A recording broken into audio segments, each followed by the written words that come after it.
a gente fazendo esta separação agora textual. A Bíblia não é o texto mais antigo do mundo, e o hebraico, ele é um fenômeno posterior. A língua hebraica não era a língua de Adão, nem a língua de Deus, nem a língua de Noé, nada disso. O hebraico é um fenômeno posterior, que vai surgir lá para a Idade do Ferro, lá para frente. Tem nada a ver com uma questão antiga do que se exercia como língua falada no Éden. Não. O hebraico, paleo-hebraico até melhor dizendo, a gente tem o calendário de Gezer, a gente tem a inscrição da estela de Mecha ou Mesa, que são fenômenos mais lá na frente, século X antes de Cristo, né? Século X antes da Era Comum. Ali que começa a surgir o que nós chamamos de paleo-hebraico.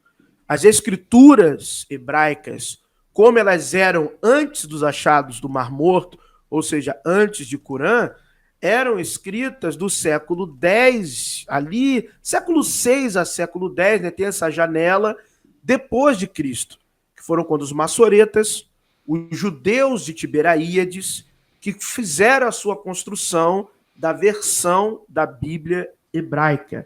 Mas só que isso foi depois de Cristo. Códice de Leningrado e outros códices que vieram a partir dessa escrita maçorética. O que nós tínhamos antes eram apenas alguns fragmentos, né? Ou também alguns códices, o Antigo Testamento, mas do ponto de vista da Septuaginta, que seria a tradução grega do Antigo Testamento, ou seja, o Antigo Testamento traduzido para a língua grega.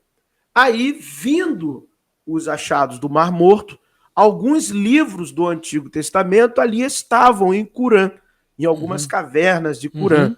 Só que esse texto que está ali, que é também uma forma de paleo-hebraico, é datado do século III antes de Cristo. Então vamos lá, recapitulando. Texto maçorético, século VI a X depois de Cristo. Texto, Antigo Testamento, livros em Qurã, século III antes de Cristo. E vai ser ali aproximadamente no século II que teria surgido também a tradução da Septuaginta, que tem aquele relato lendário do rei que pediu para escrever, os 72 sábios ou 70 sábios. Aí a lenda varia um pouco de acordo com quem está falando, a carta de Aristides e por aí vai. Só que, do ponto de vista do material, né, analisando o papiro, material, cultura material, nós deveríamos dizer que o texto hebraico ele é ali do século III, porque é o que temos, é o material que temos. Agora, do ponto de vista paleográfico, historiográfico, tem um livro muito bom, que é um livro escrito pelo Israel Finkelstein e o Thomas Homer, que é o livro As Origens da Torá. É uma série de artigos, uma série de estudos que foram desenvolvidos, estudos acadêmicos, e aí, pela questão das descrições geográficas, das precisões de alguns eventos históricos que são colocados na época de alguns reis de Judá e Israel, então o que nós temos de análise histórico-científica é que a Bíblia hebraica é uma produção do século VII, século VIII, século VII, antes de Cristo, antes da Era Comum. Até porque nós temos anacronismos, coisas que eram comuns ao século VII, nome de cidades, nome de eventos que ocorriam, como a questão das caravanas com camelos e algumas outras descrições, não são da época dos patriarcas. Por exemplo, existem nomes que são dados a locais que estaria ali na rota do Êxodo ou na janela de eventos do Êxodo, que na época do Êxodo, se ele tivesse insurgido como fato, aqueles nomes não eram daquela época. São nomes posteriores. De qual posteridade? Os arqueólogos, os historiadores evidenciaram através da cultura material do Oriente Próximo, da Mesopotâmia, século VII. Então, a Bíblia hebraica, ela é um fenômeno literário que começa a partir do século VII. Então, a partir do século VII antes de Cristo, é que, então, é o que nós temos hoje de mais evidente cientificamente falando, do ponto de vista da história e da arqueologia. É o período ali que a Bíblia hebraica ela é, então, produzida. Fora o fato que nós temos muito material extra-bíblico dentro da Bíblia. Então nós temos, por exemplo, textos ugaríticos dentro da Bíblia hebraica. Nós temos porções ugaríticas, como no Salmo 82, Salmo 88, Salmo 74, 13, Salmo 29, fora outras passagens, livro de Eclesiastes, o livro de Provérbios, livro de Jó. Nós temos a influência dos textos ugaríticos, ou seja, da cultura cananeia na Bíblia hebraica, trazendo descrições, até terminologias, fraseologias que são pertinentes a essa cultura anterior. E nós devemos lembrar que os textos ugaríticos, os achados de Ugarite, que seria na Síria hoje, na moderna cidade de Raishanra, ou Raishanra, depende da maneira de se pronunciar, são textos que vão de 1370 a 1500 a.C. Então, nós estamos falando ali de textos que são produzidos entre o século XVI e o século XIV a.C., muito bem documentados. A leva de achados de Ugarite começa em 1928, 1929, 1930, 31 e posterior. Então, e que é muito bem documentado, não só de tábuas de argila, contendo ali as histórias, o ciclo de Baal, o épico de Querete, o épico de Aquirat, as histórias acerca de Anat, Oron, os deuses cananeus, né, Yam, Mot, por aí vai, o próprio El, como também temos cultura material, artefatos, o Ugarite foi escavada. Então a Bíblia hebraica sofre esse fenômeno. Por exemplo, também nós temos em Eclesiastes porções da epopeia de Gilgamesh. Isso tem em Eclesiastes. Nós temos também em Provérbios porções de textos egípcios. E estes materiais ali da cultura do Oriente Próximo, norte da África, né, que Egito é norte da África, estes materiais são antes da Bíblia hebraica de maneira atestada. Então não é que o arqueólogo ou o historiador chutou, não, é porque existe uma vasta cultura material, um vasto e amplo material de arqueologia, de história. Hoje em dia, a gente tem que lembrar, a arqueologia não se faz como no século XIX, não é mais o pessoal com picareta, pá na mão, e eu acho que é. Não, hoje em dia tem muita ciência tecnológica na arqueologia, tem muitos laboratórios.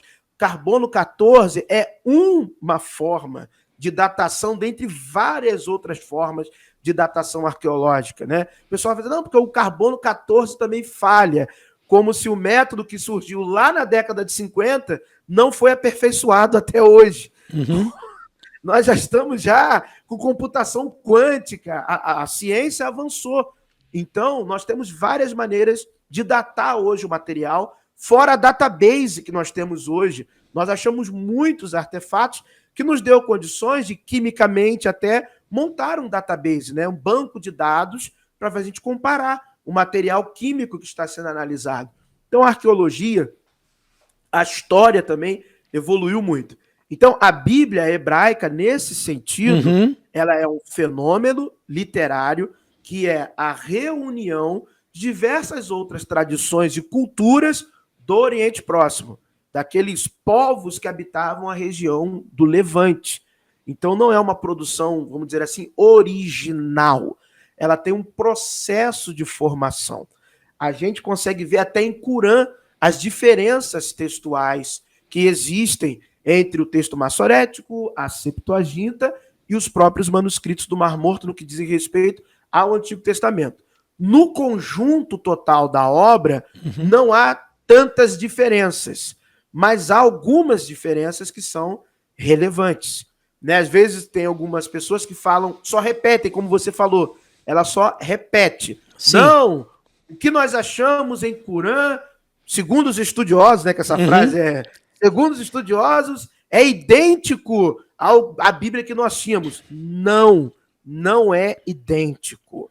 Concorda em grande parte, mas também há diferenças, e há diferenças importantes, que às vezes ao público comum é negado a oportunidade de estudar essas diferenças. Porque se eu sou uma figura de autoridade e eu falo assim para você, olha, não tem diferença. Você vai se preocupar? Você confia. Não, não tem. Agora, se eu falo, olha, tem diferenças. Tem diferenças no livro de Deuteronômio, tem diferenças no livro do profeta Isaías. Sim, existem algumas diferenças que são relevantes e que devem ser estudadas. Aí a gente já começa a nos elucidar e entender que, poxa, então o texto é uma construção, é um processo de edição que foi acontecendo até termos uma redação final. Tanto que nós temos hoje, né, a Bíblia acadêmica é a BHS, é a Stuttgartense, né? Tem um aparato crítico fantástico que mostra as diferenças até questões em que o editor ou o redator, você consegue ver pelo aparato crítico a mão dele no texto, até os maçoretas. Então, essas informações, elas são importantes serem estudadas com critérios científicos e serem divulgadas para que o leitor final, que é a pessoa que está na religião, ela não seja enganada. Porque essa é a ideia real, é que as pessoas não sejam enganadas. A pessoa não pode... Porque uma má interpretação de um texto pode afetar negativamente a vida de alguém. Pode afetar negativamente a vida de uma pessoa. Sim. Ela pode basear toda uma cosmovisão em cima de uma interpretação totalmente equivocada. A gente vê hoje, por exemplo, essas guerras que estão acontecendo, né? A guerra lá no Oriente Médio, e alguns argumentos que são utilizados com base na Bíblia. E se a gente for pesquisar de maneira científica, meu amigo, esse argumento está furado. Não é bem por aí esse argumento. Então, são coisas que... Por isso que tem lá o Verdades Ocultas da Bíblia, por isso que eu gosto de desenvolver esse trabalho, para que a gente possa pensar. Né? Sim. Ninguém é o dono da verdade. Eu sempre uso essa frase. Ninguém é o dono da verdade, mas nenhuma religião é superior à verdade. Ninguém é dono da verdade, mas nenhuma religião é superior à verdade. E a verdade não pode mudar o fato. Sim. Porque aí ela já não é mais verdade. Exato. Então, o fato que nós temos são os achados arqueológicos, são os documentos históricos, que tem lá os textos que antecedem a Bíblia hebraica. São a mão dos redatores, claramente. Poxa, se eu falo o nome de uma cidade que não existia naquela época, e você sabe quem foi o rei que fundou aquela cidade, o povo que foi para aquela cidade. Vou dar um exemplo. No Gênesis, fala claramente, Abraão, ele era de Ur dos caldeus. Sim. Fala claramente no Gênesis. Só que a época em que supostamente Abraão viveu, caldeus não existiam. Não existiam caldeus. É fato. Isso não é, vamos debater. Não, não é um debate. Não existiam. Então, o que isso revela? Um redator. Alguém que escreveu a história que não vivia na época de Abraão e que, no mínimo, ele escreveu quando os caldeus já existiam. Porque ele é bem claro, Ur dos caldeus. Só que caldeus não existiam. E uma outra coisa também é que o escritor dos textos sagrados, sejam dos Vedas, da Bíblia, do Corão, ele nunca iria imaginar que nós evoluiríamos como sociedade tecnológica e científica. Que esse é um fenômeno pós-iluminismo. Ninguém tinha isso na cabeça. Então eu poderia escrever qualquer coisa que nunca iria haver uma verificação científica, porque a ideia de ciência não existia na mente do escritor. Então ele pode botar um nome de uma cidade que é da época dele para um personagem no passado que ninguém vai contestar ele. Ninguém vai duvidar do que ele está dizendo, porque não existia o conceito de falseabilidade, de comprobatoriedade, de análise científica, crítica literária. Não, o cara está só produzindo um texto ali e vai embora. Chegamos a essa sociedade que a gente pega todos os documentos que existem e começamos a ler e analisar sobre esse fato. E quando a gente vai comparando, opa, não existia nem caldeus, não existia. Esse povo, Ur dos caldeus, não existia. Então são estas questões que são importantes para nós colocarmos, analisarmos e aí sim, a partir do fato, esse é o fato, Aí cada um vai formando a sua opinião.